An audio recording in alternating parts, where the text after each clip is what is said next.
ভাই আসসালামু আলাইকুম। ওয়ালাইকুম আসসালাম রহমতুল্লাহ বরকাতুহ। ভাই ভালো আছেন? আল্লাহ রেখেছে ভাই।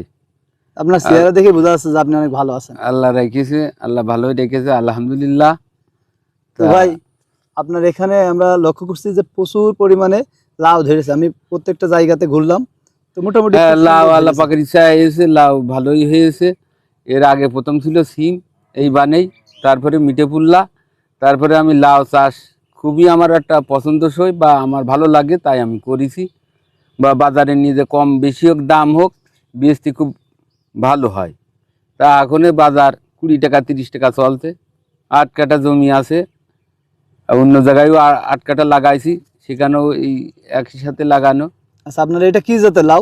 এলো ময়না। ময়না। ময়না, এ তো খুব ধরছে দেখছি। হ্যাঁ ময়না, মাশাআল্লাহ, কালার ভালো আলহামদুলিল্লাহ। হয়, বেশি বড় হয় না, সে মাঝারি সাইজের লাউ বাজারে নিয়ে গেলে টানে।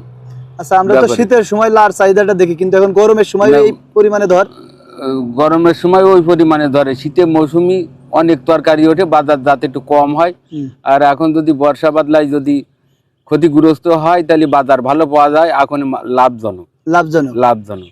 আচ্ছা, এই যে আপনি বললেন যে এই টালে এর আগে সিম চাষ করেছেন, সিম চাষ করেছি, তারপরে তারপরে মিঠেপুল্লা করেছি, তারপরে লাউ, তারপরে লাউ দিয়েছি। এই একই টালে। একই টালে, এটা- একই টালে আমি করেছি। তার মধ্যে দিয়ে আবার বাঁশে ছুটি মুটি দিয়েছি নতুন করে, যাতে টালটা না ভাঙে। আচ্ছা, এই এই এই হলো লাউ কথা। চাষ করতে এসে আপনার ব্যয় হয় কেমন, মানে এর না, পরিচর্যাটা লাউ কি? বেশি ব্যয় না, ওই কীটনাশক সপ্তাহে একদিন। আর সার মাটি তেমন না, সার মাটি দিয়া ছিল আগের ফসলে, এখন বেশি তেমন না, আর দেওয়া লাগে না? আর দিয়া লাগে আর না। মাঝে মাঝে দেখছি মাঝে যে মাঝে আপনার ওই অল্প যে হালকা দিয়া যায়। ফেরোমন ট্র্যাপ ব্যবহার করেছেন ও আপনি। করেছি, ওই যে একরকম ভুমরা পোকা আছে, হুম, ই করে বলে আমি দিয়া রয়েছে ইসি মিঠেপুল্লার সমাতে, সেই দায়িত্বে কাজ হচ্ছে। সেইটাই রয়েছে। তাই সেইভাবেই রয়েছে, তাতেই তো টুকটাক। জালি তো আমার নষ্ট করিনি, লাল জালি নষ্ট হয়নি, দেখা যাচ্ছে যে জালিটা দাঁড়াইছে সেই জালিটা লাগবে। আমি গেল বছরও করেছিলাম, ভালো পয়সাই ছিল। আচ্ছা, এই বছর কেমন আপনি আশা করছেন, কেমন হবে? এবার আশা করছি যে মনে হয় ঈদ মিদ চলে গেল, হুম, এখন তো বাজার উঠার কথা, হুম।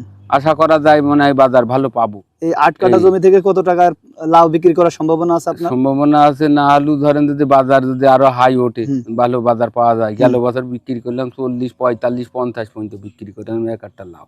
তাই তাতে আমার ভালো পয়সা হয়েছিল। এবছর কেমন তো হতে পারে? এবছর আশা করা যায় ওই লেভেলে, দেখো 30 টাকা 35 টাকা এ তো যাবেই। যাবেই। তা সেই হিসেবে দেখা যায় যে 8 কাঠা জমিতে অন্তত 20,000 টাকার লাউ বিক্রি করবো আশা আছে, আছে, আশাবাদী আছে যে হবে, আল্লাহ দিলে হবে। এই যে ইনশাআল্লাহ। কথা, ইনশাল্লাহ।